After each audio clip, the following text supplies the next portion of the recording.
Hello दोस्तों, आज का चैप्टर रहेगा पदार्थ के समान गुण से। तो शुरू करते हैं पहला क्वेश्चन से। पहला क्वेश्चन है, पानी के द्वारा ऊपर की तरफ लगाया गया बल क्या कहलाता है? तो यह कहलाता है उत्प्लावन बल, ऑप्शन नंबर सी। अगला है, जैसे ही एक तरल पदार्थ की मुक्त सतह से गहराई कम होती है, तरल द्वारा डाला गया दबाव क्या कहलाएगा? तो यह कहलाएगा कम हो जाता है, ऑप्शन नंबर सी। तीसरा है, डैश में वृद्धि के साथ एक ठोस द्वारा डाले गए दबाव में कमी आती है। तो यह आती है क्षेत्रफल द्वारा, ऑप्शन नंबर बी। अगला, उत्क्षेप बल और भार कार्य करते हैं। तो यह करते हैं विपरीत दिशाओं में, ऑप्शन नंबर बी। अगला है जहाज़ों की गति में वृद्धि डैश पर आधारित है। तो यह आधारित है आर्किमिडीज के सिद्धांत पर, ऑप्शन नंबर ए।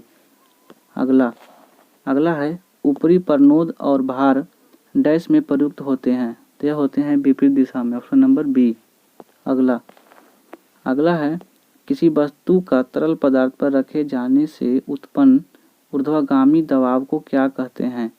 तो इसे कहते हैं buoyant force, option number A. एक डूबे हुए पिंड पर पानी द्वारा लगाए जाने वाला उत्प्लावन बल का दूसरा नाम क्या है? तो इसका है उत्क्षेप बल, ऑप्शन नंबर बी। अगला, यदि आप एक गिलास को पानी और बर्फ से पूरी तरह भरते हैं और बर्फ पूरी तरह गल जाती है तो क्या होगा? तो यह होगा जल स्तर पूर्ववत रहेगा, ऑप्शन नंबर सी। अगला, यदि कोई वस्तु डूबती है तो वस्तु पर तरल द्वारा प्रयुक्त उत्क्षेप होगा। यह होगा ऑप्शन नंबर सी, वस्तु के भार से कम।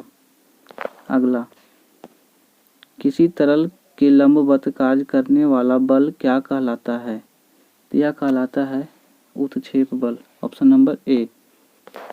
अगला, बर्फ पानी पर तैरती है क्योंकि उसका घनत्व पानी के घनत्व से कम होता है, ऑप्शन नंबर बी। अगला है चांदी का घनत्व 10.8 और 10 मीटर क्यूब और पानी का घनत्व 10 kg क्यूब मीटर क्यूब। तो चांदी का अपेक्षित घनत्व क्या है? तो यह हो जाएगा ऑप्शन नंबर सी, 10.8। अगला, सापेक्ष घनत्व के बराबर है। तो यह है पदार्थ के घनत्व बटा पानी का घनत्व, ऑप्शन नंबर सी। अगला है निम्न में से कौन सा कथन गलत है? तो यह हो जाएगा ऑप्शन नंबर सी, यदि उत्प्लावक बल वस्तु के भार से कम हो तो वस्तु तैरती है। अगला है यदि कोई वस्तु तैरती है तो वस्तु पर जल द्वारा लगाए जाने वाला उत्क्षेप बल होगा। तो यह होगा वस्तु के भार के बराबर, ऑप्शन नंबर सी। अगला, जब एक पिंड को किसी तरल से पूरी तरह से या आंशिक रूप से डुबाया जाता है तब उस पर ऊर्ध्व दिशा में एक बल प्रयुक्त होता है जो उस पिंड द्वारा विस्थापित किए गए तरल के भार के बराबर होता है। यह किस नियम के द्वारा स्पष्ट होता है? तो यह होता है आर्किमिडीज के सिद्धांत पर, ऑप्शन नंबर ए। अगला, सीजीएस प्रणाली में विकृति की इकाई है। तो यह है कोई इकाई नहीं होती है, ऑप्शन नंबर सी।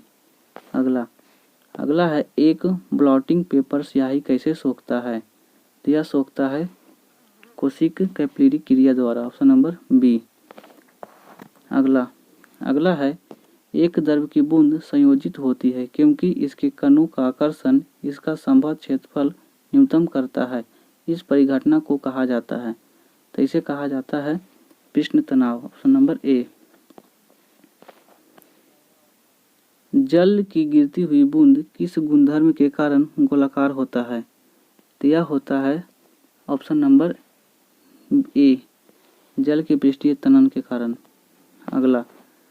अगला है एक टैंक को एक समान क्षैतिज त्वरण से एक द्रव द्वारा आंशिक रूप से भरा गया है। निम्नलिखित में से एक टैंक में द्रव की सतह के लिए कौन सा कथन सत्य है? तो यह हो जाएगा ऑप्शन नंबर ए, द्रव की सतह गति की दिशा गिरता है और टैंक पीछे की ओर उठता है। अगला है उत्प्लावक सिद्धांत के आधार पर जहाज पानी में तैरता है। सर्वप्रथम इस सिद्धांत को पहचान करने का श्रेय किस वैज्ञानिक को दिया जाता है? तो यह दिया जाता है आर्किमिडीज को। Option number C. अगला है निम्न में से कौन सा कारक किसी दिए गए द्रव में वस्तु का कार्यरत उत्प्लावन बल के परिणाम पर निर्भर करता है? यह करता है तरल पदार्थ का घनत्व और इसमें डूबी हुई वस्तु का आयतन पर। Option number C. अगला है उत्प्लावन का केंद्र हमेशा क्या होता है? तो यह होता है विस्थापित द्रव के आयतन के केंद्र के समानुपाती होता है। Option number B. अगला है किस सिद्धांत या नियम के आधार पर वस्तु पानी में तैरती है? तो यह तैरती है आर्किमिडीज के सिद्धांत पर। Option number C. जब किसी पिंड को किसी द्रव में पूर्ण या आंशिक रूप से डुबाया जाता है तब यह पिंड विस्थापित द्रव के भार के बराबर या उत्क्षेप बल के अनुभव करता है। इसे किस सिद्धांत के रूप में जाना जाता है? तो इसे जाना जाता है आर्किमिडीज के सिद्धांत पर। Option number B. बिना भंजन के पदार्थ की विकृति होने की योग्यता कहलाती है। तो यह कहलाती है सुघट्टपन। Option number C. अगला है पूर्णतः प्रत्यास्थ वस्तुओं को प्रत्यास्थापन गुणांक कितना होता है? तो यह होता है 1.0। ऑप्शन नंबर सी। उत्प्लावन बल का परिणाम तरल के पर निर्भर करता है। तो यह करता है घनत्व पर। Option number B. अगला है उत्प्लावन बल का द्रव के घनत्व और आयतन पर निर्भर करता है। तो यह करता है ऑप्शन नंबर बी परिणाम पर। निम्नलिखित में से दाब का बीमा सूत्र क्या होता है? तो यह होता है MLT inverse T inverse 2। Option number B. अगला है यदि एक बांध में जल की गहराई h है तथा a जल का अनुप्रस्थ क्षेत्रफल तथा t बांध की मोटाई है तब बांध की दीवार पर लगने वाला दाब किस पर निर्भर होगा? तो यह होगा इनमें से कोई नहीं। Option number D.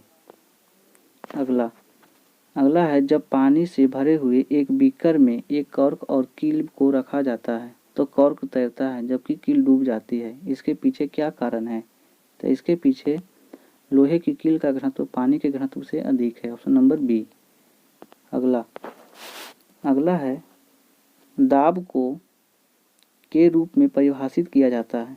तो यह किया जाता है परनोद प्रति इकाई क्षेत्रफल। Option number D. अगला है चांदी का अपेक्षित घनत्व 10.8 है और पानी का घनत्व 10 क्यू kg मीटर क्यू है। SI मात्रक में चांदी का घनत्व क्या होगा? तो यह हो जाएगा ऑप्शन नंबर ए। अगला है घनत्व निम्नलिखित में से किसका अनुपात है? तो यह है ऑप्शन नंबर सी द्रव्यमान बटा आयतन। अगला है दबाव को मापा जाता है। तो यह मापा जाता है बल एवं क्षेत्रफल से। अगला किसी लगाए गए बल के लिए यदि क्षेत्रफल कम है तो दाब होगा। तो दाब होगा अधिक। Option number C. अगला है यदि हम किसी दिए गए बल के क्षेत्र को बढ़ाते हैं तो इससे दाब प्रति इकाई क्षेत्र क्या होगा? तो यह हो जाएगा कम हो जाता है। Option number C. अगला है निम्न में से किसका घनत्व जल के घनत्व से अधिक होता है? तो इसमें हो जाएगा लोहे की कील। अगला है एक सदिश राशि में परिमाण और दिशा दोनों होते हैं जबकि अदिश राशि में केवल परिमाण होता है और दिशा नहीं होती। निम्नलिखित में से अदिश राशि कौन सी है? तो यह हो जाएगा दाब। दाब को किस प्रकार परिभाषित किया जाता है? तो यह किया जाता है परनोद प्रति एकांक क्षेत्रफल से। Option number B. अगला एकांक पदार्थ के घनत्व को रूप में परिभाषित किया जाता है। तो यह किया जाता है द्रव्यमान प्रति इकाई आयतन पर। Option number A. अगला है किस तापमान पर पानी का घनत्व अधिकतम होता है? तो यह होता है ऑप्शन नंबर डी 4 सेल्सियस पर। अगला ठोस के पिघलने के दौरान इसका तापमान है। तो यह हो जाएगा ऑप्शन नंबर डी, परिवर्तित नहीं होता है। अगला, जैसे ही एक तरल पदार्थ की मुक्त सतह से गहराई बढ़ती है, तरल द्वारा डाला गया दबाव क्या होगा? तो यह हो जाएगा ऑप्शन नंबर सी, बढ़ जाता है। अगला है थ्रस्ट प्रति इकाई क्षेत्र को क्या कहा जाता है? तो यह कहा जाता है दाब, ऑप्शन नंबर सी। अगला, दाब बराबर क्या होता है? तो दाब बराबर होता है उत्क्षेप बटा क्षेत्रफल, ऑप्शन नंबर डी। अगला है ऊंचाई पर उड़ते हुए विमान के केबिन के अंदर का दबाव होता है। तो यह होता है बाहर की तुलना में अधिक, ऑप्शन नंबर सी। अगला, एक निश्चित तापमान पर वायु का दाब डैश के अनुपातिक होता है। तो यह होता है घनत्व, ऑप्शन नंबर ए। अगला है पानी का घनत्व क्या है? तो पानी का घनत्व 1000 किलो घन, ऑप्शन नंबर ए। अगला, निम्नलिखित कारणों में से किसके कारण बादल आकाश में तैरते हैं? तो यह तैरते हैं निम्न घनत्व के कारण, ऑप्शन नंबर डी। अगला, किसी पदार्थ का अपेक्षित घनत्व क्या है? तो यह है पदार्थ का घनत्व बटा पानी का घनत्व, ऑप्शन नंबर सी। अगला है कणों की अधिकतम गतिज ऊर्जा में होती है। तो यह होती है गैस, ऑप्शन नंबर ए। अगला, कणों की अधिकतम गतिज ऊर्जा किसमें होती है? तो यह होती है ऑप्शन नंबर ए, गैसों में। अगला है वह स्थिति जिसमें आणविक आकर्षण अधिक दृढ़ होती है। तो यह होती है ठोस में, ऑप्शन नंबर ए।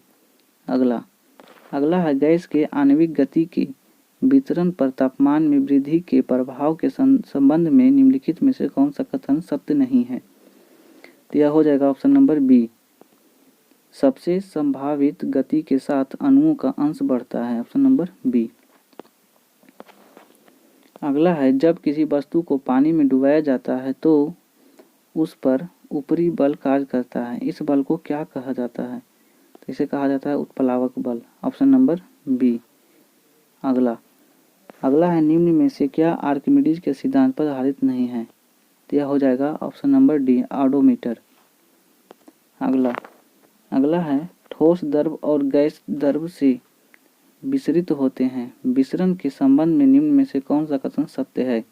यह हो जाएगा ऑप्शन नंबर बी, गैसों के विसरण द्वारा द्रव या ठोस की तुलना में अधिक होती है, ऑप्शन नंबर बी।